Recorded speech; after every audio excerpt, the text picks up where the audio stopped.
Ok, boa noite. Boa noite aos irmãos. Vamos continuar aqui no assunto Efésios capítulo 2. Mário, Ok?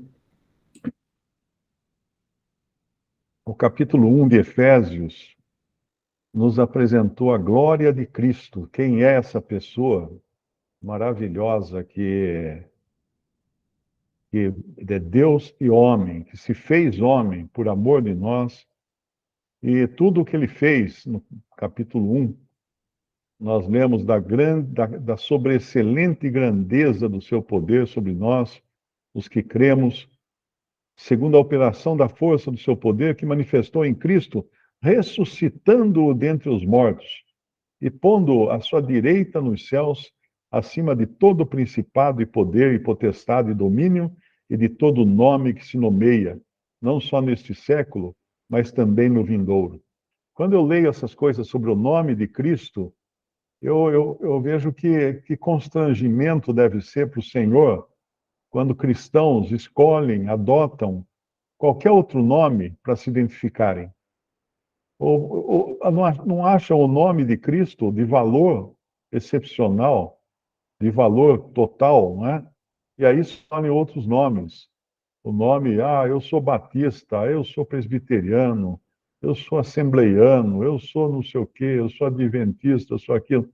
Poxa, esse nome não é suficiente? Que nome? O nome uh, deu acima de todo nome que se nomeia, não só neste século, mas também no vindouro, o nome que vai permanecer para sempre, o nome de Jesus. E aí vem um lá e fala assim, que nome nós vamos pôr na nossa igreja? Que deve ser horrível isso, deve soar que nem música desafinada nos ouvidos do Senhor. Mas nós vamos agora para o capítulo 2 de Efésios. E o capítulo 2, ele começa já falando dos gentios. Mais uma vez aqui, como ele fez uma vez no capítulo 1, Paulo faz uma distinção entre os judeus e os gentios, embora agora sejam ambos parte da igreja. Os judeus que creram em Cristo e os gentios que creem em Cristo fazem parte do mesmo corpo de Cristo. Mas quando ele fala que e vos vivificou, em Efésios 2:1, estando vós mortos em ofensas e pecados, ele está falando dos Efésios. Ele usa o pronome vos, ou vós, para falar dos Efésios.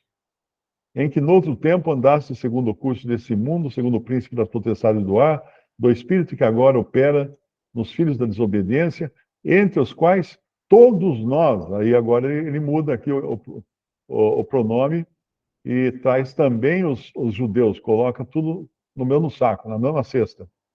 Gentios e judeus. Mas falando dos gentios que não tinham a lei, estávamos mortos, né? Ele vos vivificou, ou seja, recebemos vida, éramos como cadáveres dentro de um caixão, dentro de um túmulo, sem vida, sem qualquer vida. Mas Cristo veio e nos vivificou, injetou vida em nós, estando vós mortos em ofensas e pecados. Era como se as ofensas e pecados fossem a nossa mortalha, aquilo que nos cobria, que cobria esse cadáver que é, aos olhos de Deus, um pecador perdido. Então, Cristo veio e nos vivificou, nos deu vida, em que noutro tempo andastes, noutro tempo é antes da nossa conversão, né? Segundo o curso deste mundo, segundo o príncipe das potestades do ar, do espírito que agora opera nos filhos da desobediência. Aqui ele já falou de pelo menos duas coisas, né? Ele fala ele fala, deixa eu só puxar aqui minha Bíblia. Ele fala do mundo, no versículo 2, em que noutro tempo andasse segundo o curso deste mundo. Existem três inimigos do cristão. Um é o mundo. Segundo o príncipe das potestades do ar. Esse é Satanás. Esse é o príncipe dos poderes do ar, que é também o espírito que agora opera nos filhos da desobediência, entre os quais todos nós também antes andávamos nos desejos da nossa carne. O terceiro inimigo é esse. Os nossos três inimigos durante a vida aqui na Terra são o mundo, o diabo e a carne. Esses três vão ficar constantemente pegando no nosso pé e querendo nos fazer tropeçar. O mundo, o diabo e a carne. O que é andar segundo o curso desse mundo? É muito simples entender isso. Eu me lembro uma vez, eu era garoto, adolescente ainda, e eu estava com um amigo numa chacrinha do pai dele, e tinha um regato, assim, era uma encosta de uma montanha, e tinha um regato. Tinha uma água que nascia na montanha e descia pela montanha. E nós pegamos uma enxada e resolvemos mudar o curso do regato. Aí desenhamos com a enxada uma valetinha e fizemos o que nós quisemos com ela, fazendo curva, voltando, descendo, tal. Aí nós abrimos a água lá em cima e a água desceu, obedecendo a valeta que nós tínhamos feito. Então a água seguia o curso que nós determinamos para ela, não estava mais no seu curso original. Então, quando nós seguimos o curso desse mundo, nós estamos seguindo as modas desse mundo. Aquilo que a opinião pública diz que é bom, que é o melhor, isso é seguir o curso desse mundo. É aquela história de que, mas todo mundo faz. Isso é seguir o curso do mundo. Minha filha, você vai sair com essa roupa? Ah, mãe, todo mundo na escola anda com essa roupa. Isso é seguir o curso desse mundo. Meu filho, você vai fazer isso, vai jogar lá não sei aonde e tal. Tá, todos meus amigos vão. Vai na balada, não sei do quê. Meus amigos estão todos lá. Isso é seguir o curso desse mundo. Então, quando nós seguimos o curso desse mundo, a gente vai chegar no final também junto com os outros que andam no curso desse mundo. Mas o cristão, ele segue um curso diferente agora. Agora ele tem o Espírito Santo que opera nele. Ao contrário daqueles que andam segundo o curso deste mundo, segundo o príncipe das potestades do ar, do Espírito que agora opera nos filhos da desobediência. Às vezes eu tenho que parar para me perguntar, eu sou um filho da desobediência? Eu estou andando segundo a opinião pública? Eu estou andando segundo Satanás? Porque essa é a posição do incrédulo. E a condição do incrédulo é morto em ofensas e pecados. Mas Cristo nos vivificou. Estando nós mortos em ofensas e pecados, ele veio e nos deu vida. E uma vida que é inigualável. E agora não estamos mais debaixo desse feitor, não é? No tempo da escravidão no Brasil, havia o feitor, que era aquele que mandava nos escravos, que chicoteava, que prendia em correntes e tal. Esse era o feitor. Nós tínhamos um feitor, o diabo. Mas no dia em que nós nos convertemos a Cristo, Satanás perdeu a sua propriedade sobre nós. Agora, nós estamos livres e temos vida, uma vida para vivermos para Deus, para Cristo. E é isso que fala aqui no versículo 3, fazendo a vontade da carne e dos pensamentos, ou seja, desse terceiro inimigo que nós temos, a carne, e éramos, por natureza, filhos da ira, como os outros também. Que outros? Os que não se converteram, os outros que não passaram pelo novo nascimento, os outros que não conhecem a salvação, que não conhecem esse dono maravilhoso que é Cristo, que agora nós temos. Depois de falar todo esse nosso currículo aqui, que é deplorável, né? Não é nada bom de eu escutar, a gente não gosta nem um pouco de escutar que nós temos tantos defeitos assim. Depois de mencionar tudo isso, o versículo 4 tem um bendito mas, não é? Mas Deus. Mas Deus, estávamos nessa penúria, nessa desgraça lascada, mas Deus, não foi mais eu, ou mais a minha religião, não. Mas Deus, que é riquíssimo em misericórdia, pelo seu muito amor com que nos amou. Então, o que Deus tem? O que Deus possui? Misericórdia de montão. Ele é riquíssimo em misericórdia. Mas, e qual o motivo que levou ele a enviar o seu filho ao mundo? Pelo seu muito amor com que nos amou. E um irmão, o Bill Orr, sogro do Lineu, que ele costumava chegar e perguntar assim: quando é que Deus começou a te amar? Aí a pessoa fala assim: acho que quando me converti. Tá? Não, Deus nunca começou a te amar. Ele sempre te amou. Nunca teve um começo no amor de Deus por um salvo. Ele sempre amou. Tanto é que ele escolheu antes da fundação do mundo, né? E nós lemos no capítulo anterior, nos elegeu antes da fundação do mundo e nos predestinou para filhos de adoção. Então ele já tinha o amor antes. E o amor é um assunto muito interessante, esse do amor, né? Porque o único Deus que realmente ama e pode amar é o Deus cristão. É o Deus cristão. Porque veja o seguinte: o Alá dos muçulmanos, ele não é capaz de amar, porque ele não tem experiência nenhuma em amar. Não é? Ele nunca amou. Antes da existência, supondo que fosse ele quem criou todas as coisas, antes da existência do ser humano, de todas as coisas, ele não tinha ninguém para amar.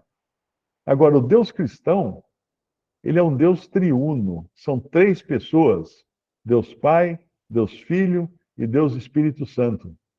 E o Pai já amava o Filho antes dos tempos eternos e amava o Espírito Santo e vice-versa. Então era como se fosse uma ciranda de amor que aconteceu sempre, sempre. Antes das galáxias existirem, havia lá um Deus triuno e o amor era o que circulava, vamos dizer assim, nas suas veias, né? Supondo que Deus tivesse veia, mas eu falando assim, no seu íntimo, era o amor, porque ele já tinha a quem amar.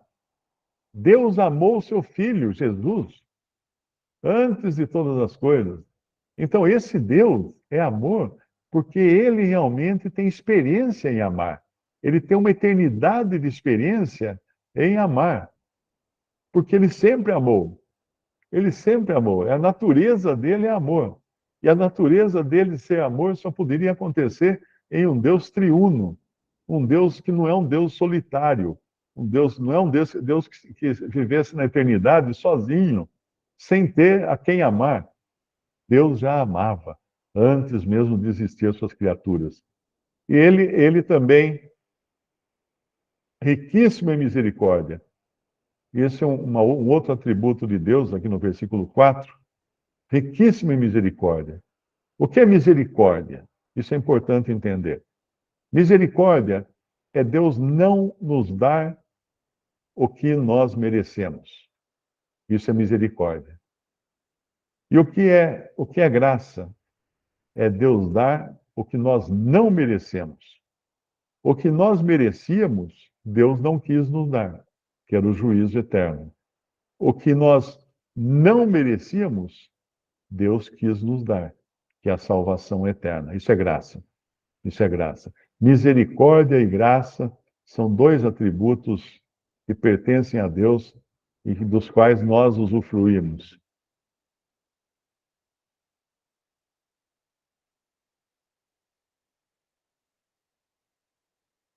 E no versículo 5, ele volta a repetir aquilo que estava no versículo 1. Estando nós ainda mortos em nossas ofensas, nos vivificou. Aqui ele já trocou o pronome para nós. Ele agora está incluindo todos, não apenas os gentios, efésios, mas também os judeus convertidos. Paulo e os outros judeus convertidos. E estando nós ainda mortos, em nossas ofensas, nos vivificou juntamente com Cristo. Então, a vida de Cristo veio para nós, veio fazer parte de nós, os salvos. Pela graça sois salvos. Aqui ele frisa um ponto muito importante, que é pela graça que nós somos salvos. Não é por nossas obras, não é por qualquer coisa de nós, não é por batismo, não é por frequentar uma igreja, não é por nada disso. Não é por nada disso. É por graça somente. Graça é favor imerecido. Favor imerecido. Então, estando nós mortos em nossas ofensas, nos vivificou, nos deu vida, juntamente com Cristo, que é a vida de Cristo agora. Nós usufruímos, está em nós. E nos ressuscitou juntamente com Ele, e nos fez assentar nos lugares celestiais em Cristo Jesus. Mas espera aí, eu não me sinto ressuscitado. Eu não me sinto assentado nos lugares celestiais. Eu posso me sentir morto nos meus delitos e pecados, né? Mas essas coisas, como é que funciona isso? Bom, são duas coisas diferentes. Uma é condição, outra é posição. Então, circunstanciamento.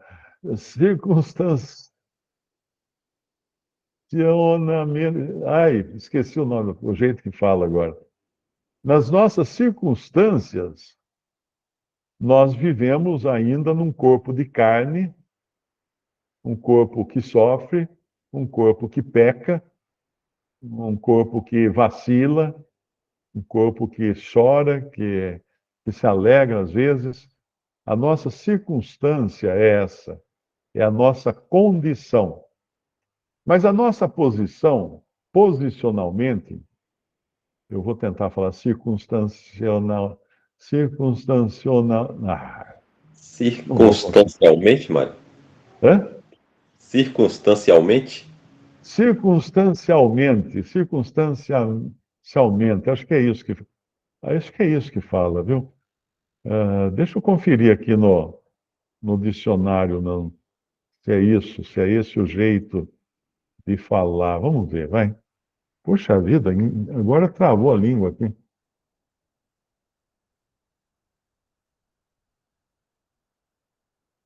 Circunstancialmente.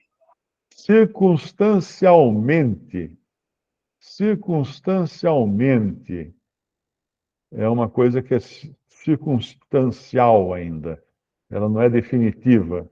Então, circunstancialmente, nós estamos nessa condição horrível, né? E sentimos isso também, porque a nossa carne ainda habita em nós. Esse é o grande problema. Esse é o grande problema. A nossa carne habita em nós. E ela não é nem um pouco nossa amiga. Tem até um filme ou um livro que o título é Dormindo com o Inimigo. Acho que é um filme, né?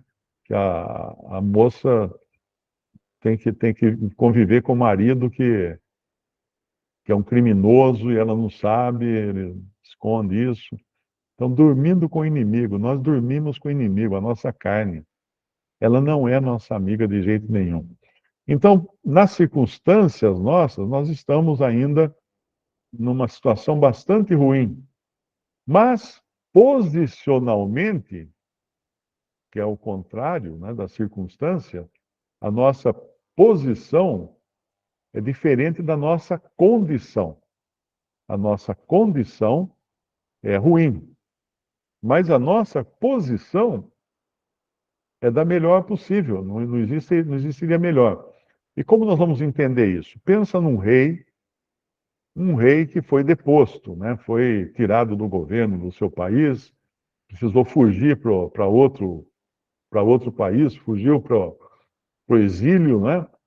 E ele está lá vivendo no exílio, e ainda tem no país original, ainda tem os súditos dele que estão lutando por ele para que ele volte a reinar no seu país. Enquanto ele está no seu exílio, ele não deixou de ser rei. Ele ainda é rei. Posicionalmente, a sua posição é de rei. Mas condicionalmente, a sua condição não é. porque ele está fora do trono. Ele está longe do trono. Para que a sua condição e a sua posição se coincidam, ele precisa voltar para o seu país e assumir o governo e sentar no trono.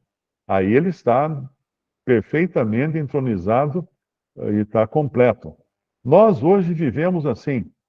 Nós temos uma posição que é ressuscitados com Cristo, porque ele ressuscitou e nós estamos nele, então nós estamos ressuscitados com Cristo.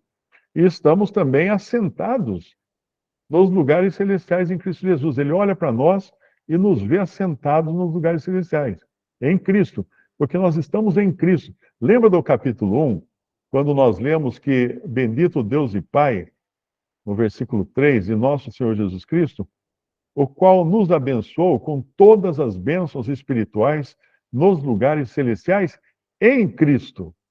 Em Cristo. Então, já estamos abençoados em Cristo. Aqui no mundo, não, ainda não. Mas em Cristo, sim. Já estamos ressuscitados em Cristo. Já estamos assentados nos lugares celestiais em Cristo. Então, nós temos tudo, mas estamos no exílio. A nossa condição ainda é ruim. Vai chegar o momento em quando Cristo vier nos buscar, e aí também esse corpo de carne será ressuscitado ou transformado, para sermos moralmente semelhantes a Ele. Aí sim, aí fechou a conta, né?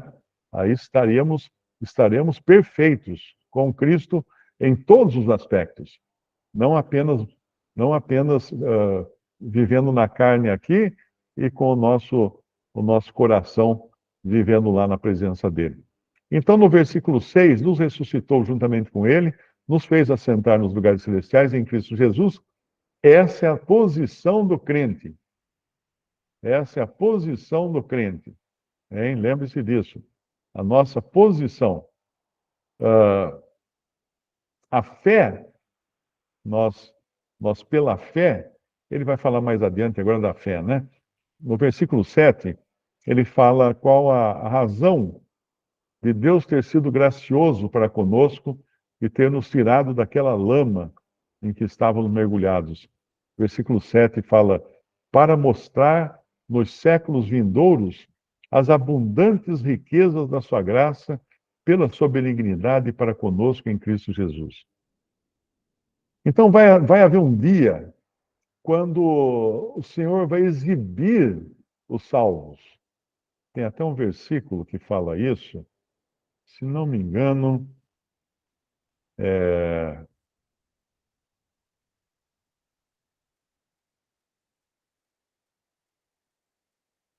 2 Tessalonicenses.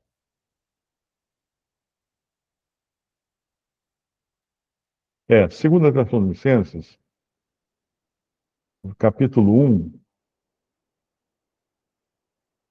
versículo 10, ele fala da vinda de Cristo já com os seus santos, já com os salvos que ele levou antes para o céu. 2 Tessalonicenses 1:10. Quando vier para ser glorificado nos seus santos, ou admirado nos seus santos, e para se fazer admirável naquele dia em todos os que creem. Para se fazer admirável naquele dia em todos os que creem. Então, todos os seres, as hostes celestiais, os demônios, os anjos caídos, os seres humanos perdidos também, todos vão olhar Cristo descendo dos céus com os seus santos e vão se admirar. Falar: o que é isso? O que é isso? O Mário está lá. Eu conheci ele, era um tranqueira. Como é que ele está vindo com Cristo agora? Porque ele salvou. Ele salvou o Mário e colocou nessa multidão de pecadores redimidos e salvos para se fazer admirável nessa multidão. Então, todos os seres de todo o universo irão olhar para Cristo e admirar como foi que esse homem pôde fazer uma obra tão imensa, tão magnífica, de pegar pecadores sujos, perdidos, e transformar em santos, salvos por ele. Isso será admirável a todos os seres, angelicais ou humanos, ou todos os que observarem de fora isso tudo. Então, por isso que aqui no nosso capítulo, quando ele fala no versículo 7, para mostrar nos séculos vindouros as abundantes riquezas da sua graça, pela sua benignidade para conosco em Cristo Jesus. Nós seremos os troféus da sua benignidade, os troféus da sua graça, que ele vai exibir para todo o universo. Ele vai exibir esses salvos dele, porque realmente eram tipo assim, ninguém apostaria nesses, vamos falar assim, né? Ninguém apostaria que esses poderiam ser salvos, de tão pecadores e tão perdidos que estavam. E aí no versículo 8, porque pela graça sois salvos. E aqui então entra a graça agora. No versículo 8, por meio da fé. Pela graça sois salvos por meio da fé. A fé faz com que você se coloque no lugar de um perdido, de um pecador culpado. E aí você recebe a Jesus como sua única esperança de salvação, a sua tábua de salvação, o seu salva-vidas. A verdadeira fé é aquela que assume um compromisso com uma pessoa pecadora, assumindo um compromisso com uma pessoa salvadora, que é Cristo Jesus. E essa fé, ela crê realmente que na cruz Cristo levou os meus pecados. Isso que a fé faz. A fé não vê nada. Outro dia até alguém deixou um comentário num dos meus vídeos, porque uma pessoa perguntou, mas como que é a conversão? Ela falou assim, você tem que orar a Deus para Ele salvar você, reconhecer que você é um pecador e crer em Jesus como seu Salvador, e aí a hora que você se converter, vai dar uma queimação no peito. Aí eu tive que deixar um comentário lá, falou assim, amiga, não engana a pessoa, vai. A queimação pode ser azia, não tem que acontecer nada em você. A fé não exige que você veja alguma coisa ou que você sinta alguma coisa, porque a fé é a certeza de fatos que você espera somente. Você não sabe, não viu nada, não apareceu nada na sua frente, mas você simplesmente crê. Simplesmente crê. E deposita total confiança nesse em quem você coloca a sua fé. Eu já devo ter contado da história do missionário num país da América do Sul, não sei se foi na Colômbia, uma tribo, né, de índios, e ele, quando visitou a tribo, ele teve que traduzir a língua, criar um léxico, né, criar um vocabulário da língua indígena com os significados para ele entender, para ele poder pregar o evangelho para eles. E aí ele empacou quando ele chegou na palavra fé, porque no vocabulário daquela tribo não existia a palavra fé. Não existia essa palavra. Então ele precisava inventar uma palavra. E ele observou como é que os índios viviam. Eles moravam naquelas grandes ocas, né? Aquelas grandes ocas são estruturas bem grandes, feitas de madeira trançada, depois cobertas de sapé. E dentro dessas ocas tem aqueles postes, aquelas colunas de madeira bem altas que vão até o teto. E elas que suportam toda a estrutura. E os índios, à noite, eles subiam nessas postes e amarravam suas redes de um poste ao outro. E dormiam nessas redes, porque assim eles ficavam longe do chão. Caso alguma onça entrasse ali, não pegaria eles, né? Então eles ficavam distantes do chão, nas redes altas penduradas dentro da oca. E aí ele descobriu que tinha alguns paus alguns desses paus que não tem a rede amarrada. E ele perguntou a razão. Ele falou, não, é que eles estão podres. Eles já não servem, porque eles estão podres. Eles podem quebrar. Então ninguém confia amarrar a rede nesses paus. Aí ele descobriu um jeito de explicar fé para os indígenas. Ele passou a dizer que fé é você amarrar sua rede em Jesus. Porque o índio só amarrava a rede naquele pedaço de pau que ele confiava, que era realmente não ia quebrar durante a noite, ele não ia virar comida de onça. Então, fé é amarrar sua rede em Jesus. E aqui, então, ele diz que pela graça sois salvos, no versículo 8, por meio da fé, e isto não vem de vós, é dom de Deus. Aqui eu entendo que as duas coisas podem se encaixar aqui. Isto, a fé, não vem de vós, é dom de Deus. Você, quando recebe a fé, é que você crê. Ou podemos também dizer que a salvação não vem de nós. Obviamente não vem mesmo. É dom de Deus, é dádiva, é presente de Deus. E no versículo 9 ele fala, não vem das obras, para que ninguém se glorie.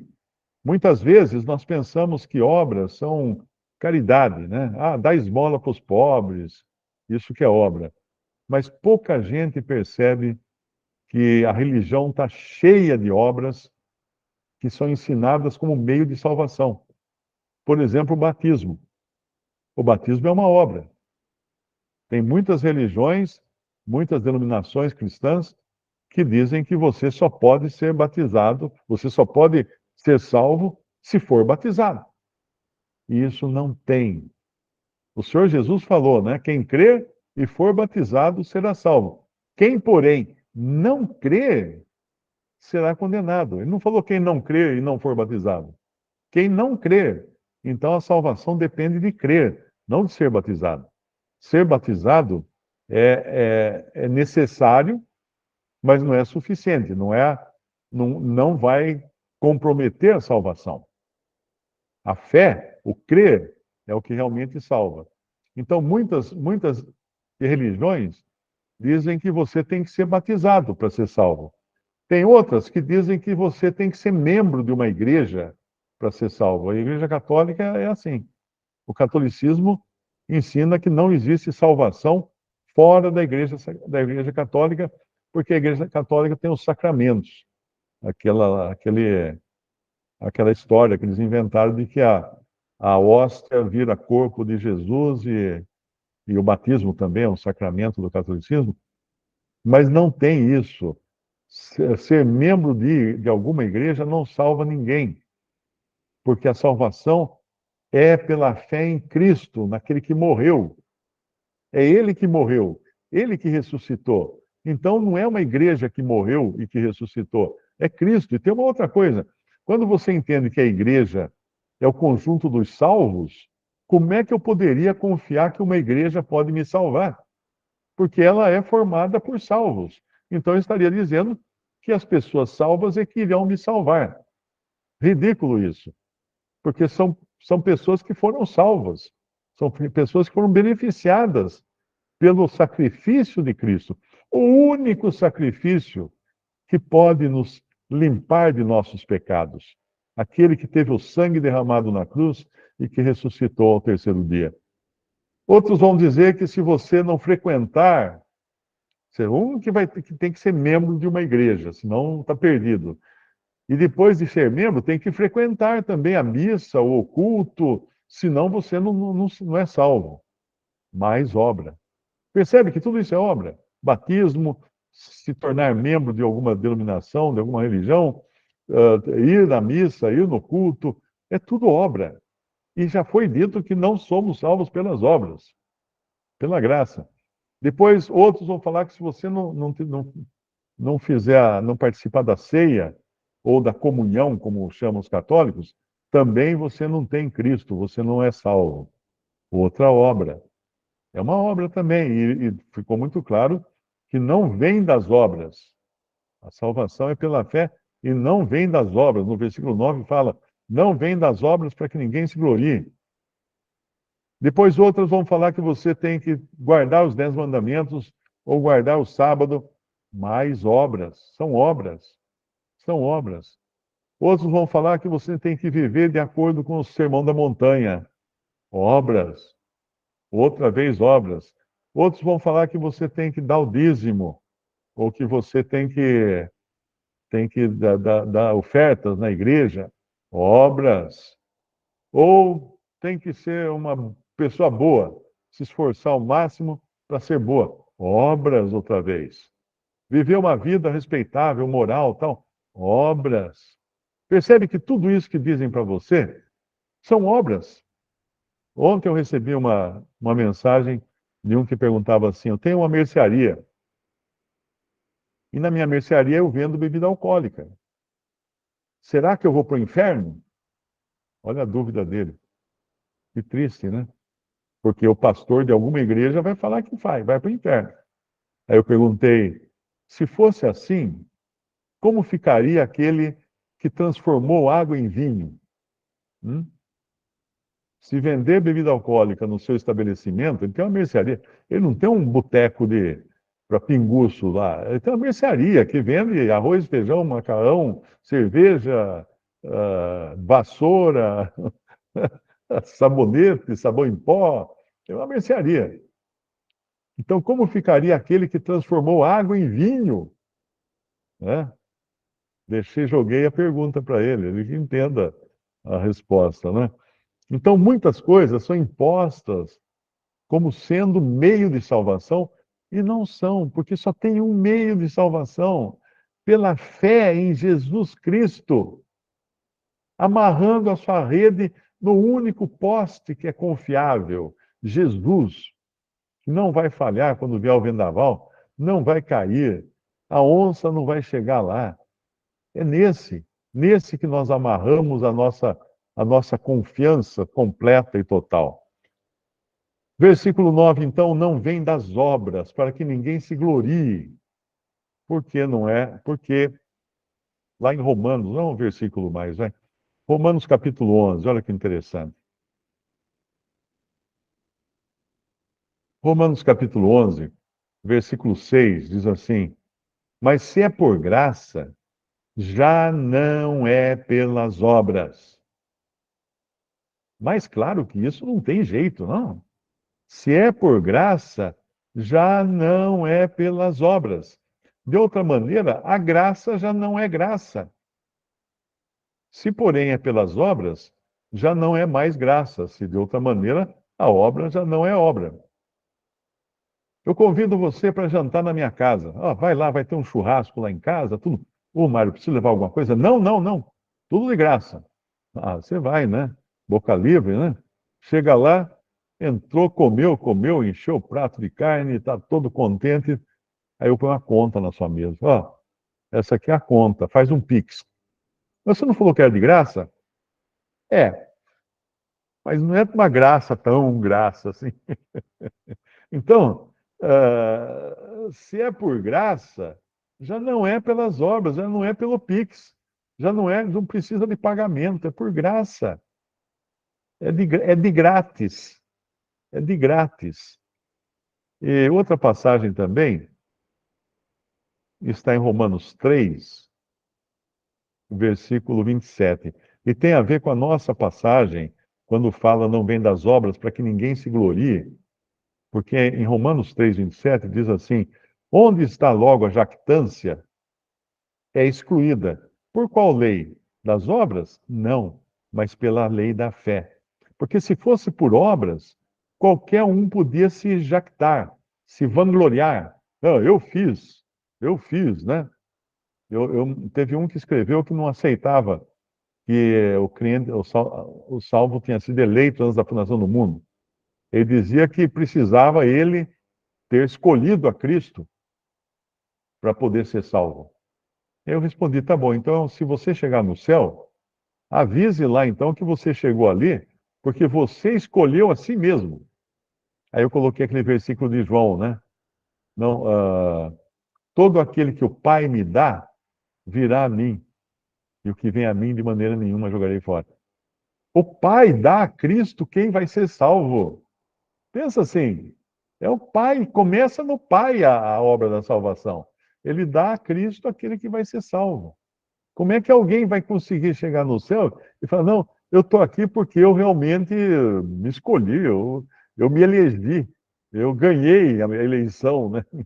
Não, não, de jeito nenhum. Vai ser uma eleição corrompida, né? Se você chegar lá e você tiver decidido que você ganhou. Pensa numa eleição num país para presidente em que o candidato é quem decide que ele vai ganhar. Aí não é mais eleição, não é? Aí é uma picaretagem que fazem. Mas não. Deus nos elegeu, Cristo nos elegeu antes da fundação do mundo. E nos deu, nos vivificou, nos tirou das mãos do diabo, nos tirou das mãos do príncipe das potestades do ar, do espírito que agora opera nos filhos das obediências. E tudo isso não foi por obras nossas, mas unicamente pela fé, para que ninguém se glorie, para que ninguém chegue na presença de Deus e fale assim, não, eu estou aqui porque eu era um cara legal. Não vai ter esse no céu.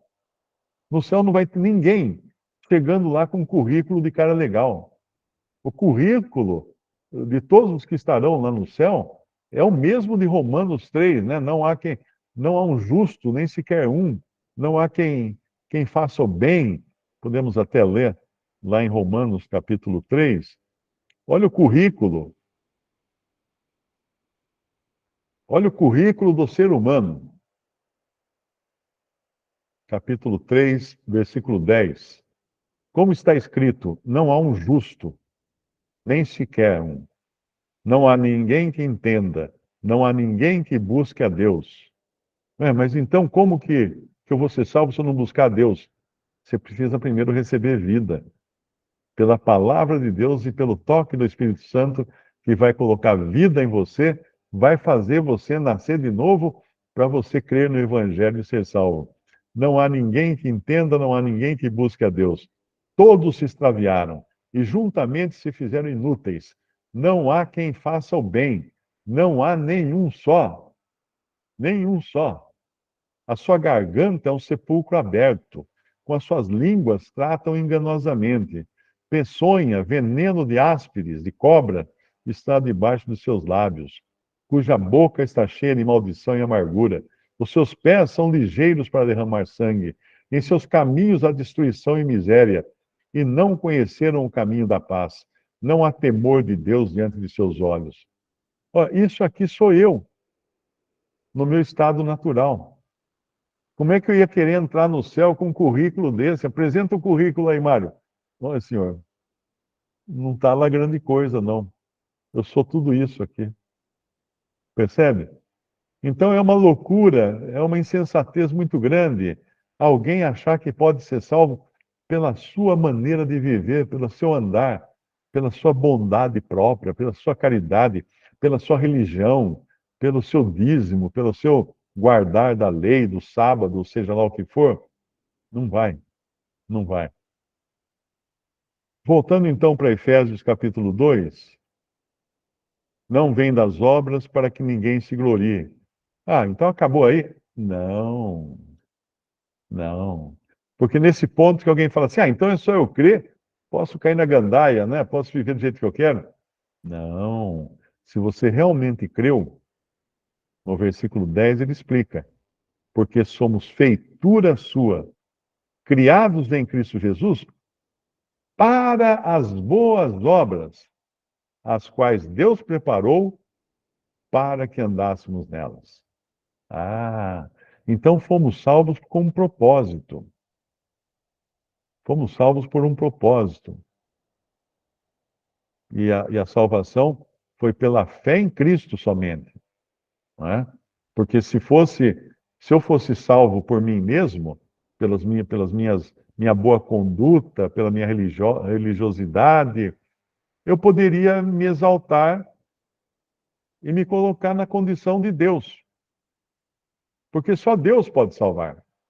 então eu estaria dizendo que eu sou equivalente a Deus para me salvar.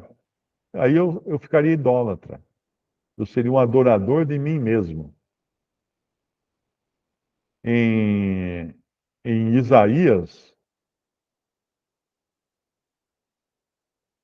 42, versículo 8, diz assim: Eu sou o Senhor, este é o meu nome. A minha glória, pois, a outrem não darei, nem o meu louvor às imagens de escultura. O que o Senhor está dizendo aqui é que não vai dividir a glória dele com ninguém. Ele vai ser glorificado, ele vai ser admirado naqueles que creem, naqueles que forem salvos. Ele e somente ele. Então, somos feitura sua, criados em Cristo Jesus, para as boas obras, as quais Deus preparou para que andássemos nelas. Então, se você até hoje andou confiando na sua religião para ser salvo, seja ela qual for, você está mirando no lugar errado. Você perdeu o seu tempo. Você está se considerando salvador de si mesmo. Creia em Jesus somente. Amarre a sua rede na estaca correta, aquela que não cede jamais, no pior vendaval, Cristo Jesus.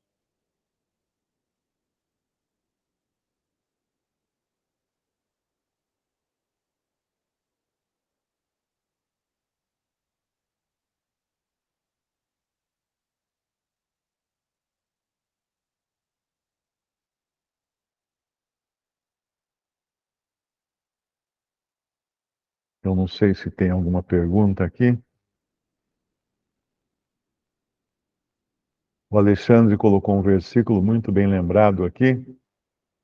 Não me escolhestes vós a mim, mas eu vos escolhi a vós, e vos nomeei para que vades e deis fruto, e o vosso fruto permaneça, a fim de que tudo quanto em meu nome pedides ao Pai, ele vos conceda.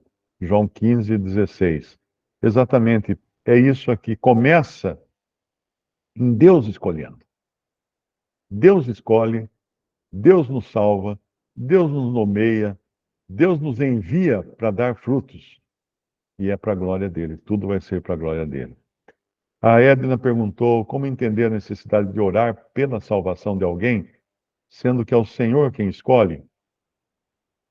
Como entender a oração nesse contexto? Então, costumam me fazer essa pergunta em relação a pregar o Evangelho. Como pregar o Evangelho se Deus já elegeu alguns, né, para serem salvos? Aí eu costumo responder com uma certa ironia, falo assim, puxa, nunca pensei nisso, sabe? Então vamos fazer o seguinte, pregue só para os que forem eleitos, para os que foram eleitos antes da fundação do mundo. Ah, mas eu não sei quem foi. Ah, não sabe? Então prega para todo mundo. Então prega para todo mundo. A mesma resposta eu daria nesse caso. Como orar pela salvação de alguém se eu não sei se essa pessoa foi eleita ou não? Então ore por todo mundo. Eu acho que é isso que diz lá em 1 Timóteo, será? Ou é 2 Timóteo? 2 Timóteo,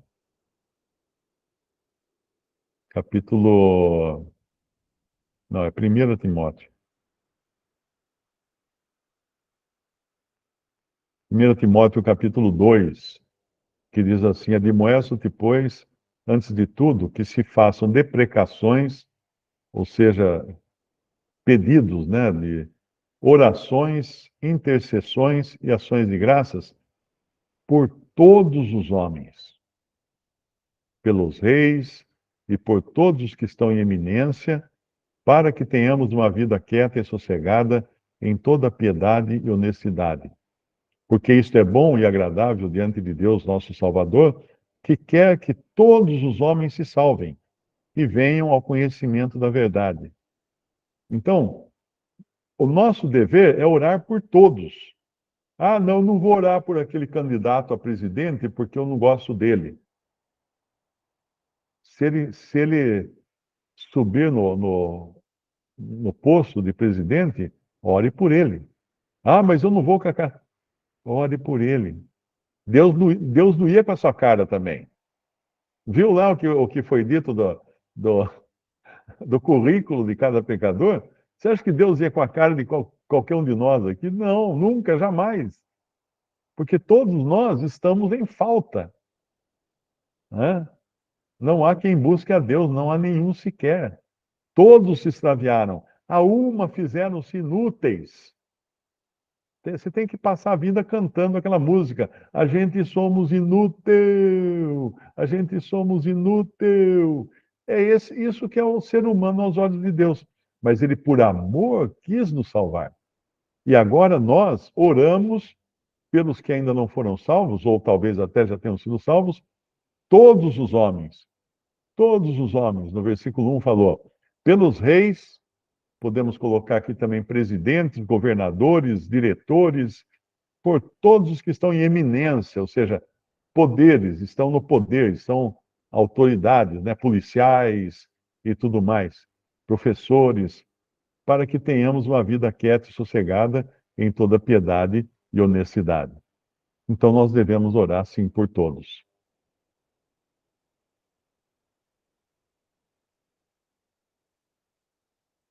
O Nivaldo.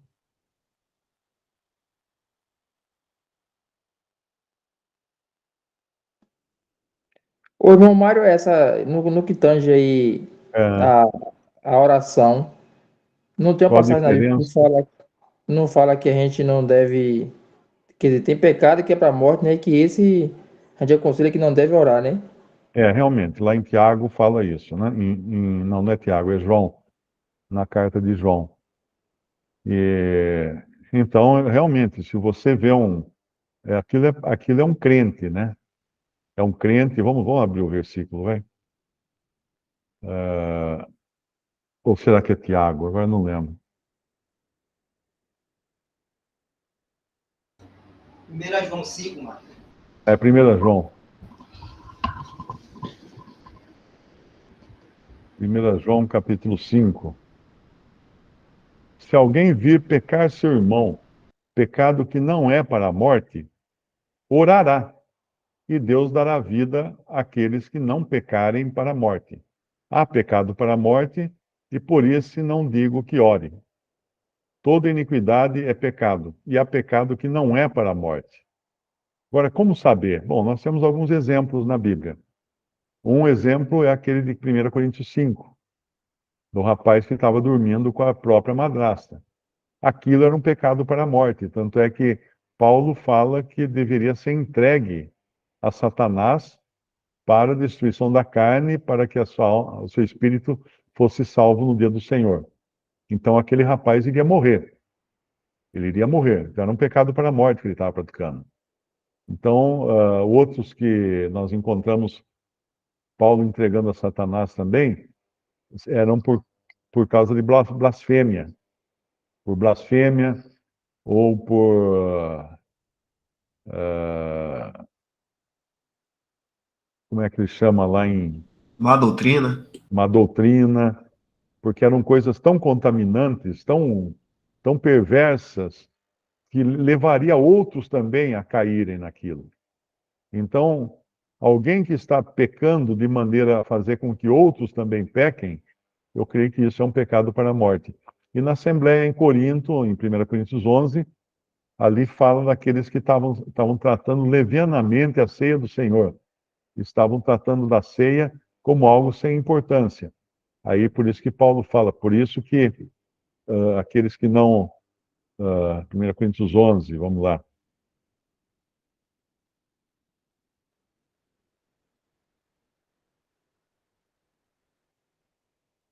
11:27. Portanto, qualquer que comer este pão ou beber o cálice do Senhor indignamente, ou seja, como se fosse qualquer coisa, uma comida qualquer, será culpado do corpo e do sangue do Senhor. Examine-se, pois, o homem a si mesmo, e assim coma deste pão e desse cálice, beba desse cálice.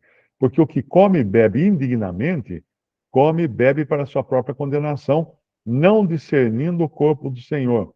Por causa disto, há entre vós muitos fracos e doentes, e muitos que dormem. Porque se nos julgássemos a nós mesmos, não seríamos julgados. Mas quando somos julgados, somos repreendidos pelo Senhor, para não sermos condenados com o mundo. Então, aqui era mais um caso, né? Além do caso do herege, que também aquele caso de Ananias e Safira, que mentiram para o Espírito Santo, quiseram tirar proveito do Espírito Santo, né?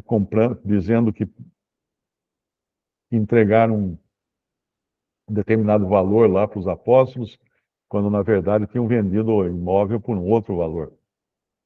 Então, todos esses são pecados que contaminam, e eu creio que também podem levar outros a pecar, por isso que nós devemos ter muito cuidado com isso. Poxa, já são 9h30, quase, 9h20.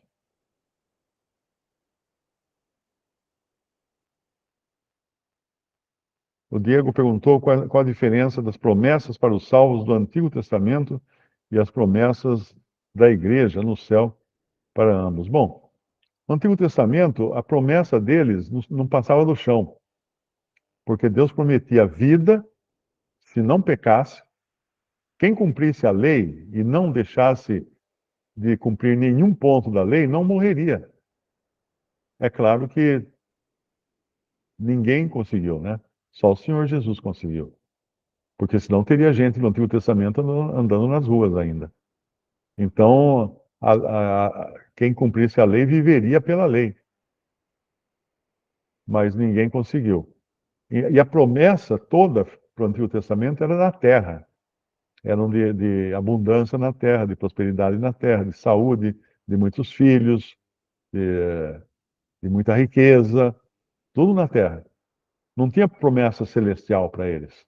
Eram promessas terrenas. Por isso que quando Cristo veio e fez aqueles milagres, tipo multiplicar os pães, andar sobre as águas, curar enfermos, todos eles eram todas exemplares, né? Mostras do que irá acontecer no milênio. No milênio será realmente assim. No milênio, quem não pecar não morrerá. Por isso que no milênio vai voltar pessoas vivendo até 1000 anos. Né? Se conseguir viver sem pecar, vai chegar até o fim do milênio. E não vai ter doença, porque vai ter a árvore cujas folhas são para a cura das nações. E não vai ter falta de pão, não vai ter falta de alimentos. Tudo aquilo que o Senhor fazia eram amostras do que será o reino de Cristo na terra no milênio. Mas para o crente no céu, as promessas são assim, ó. No mundo tereis tribulações, mas tende bom ânimo, eu venci o mundo. Então são tribulações, as únicas promessas. O que vier a mais é misericórdia de Deus. Mas o crente não foi abençoado com bênçãos terrenas. Lá em Efésios 1 fala, fomos abençoados com todas as bênçãos espirituais nos lugares celestiais.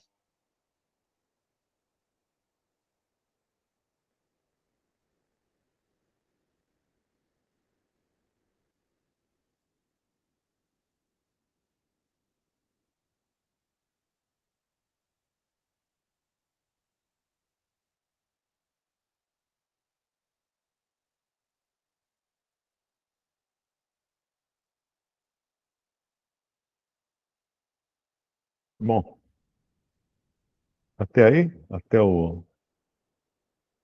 vamos parar no versículo. Parou no 10 aqui, Mário. Parou no 10, né? Então, Então já podemos. vamos pro 11. Vamos pro 11 da semana que vem, se estivermos aqui ainda. Então, George. Ô, George. Deixa eu ver se George está podendo abrir o microfone. Oi. Pode dar graça, Jorge? Para a gente encerrar? Sim.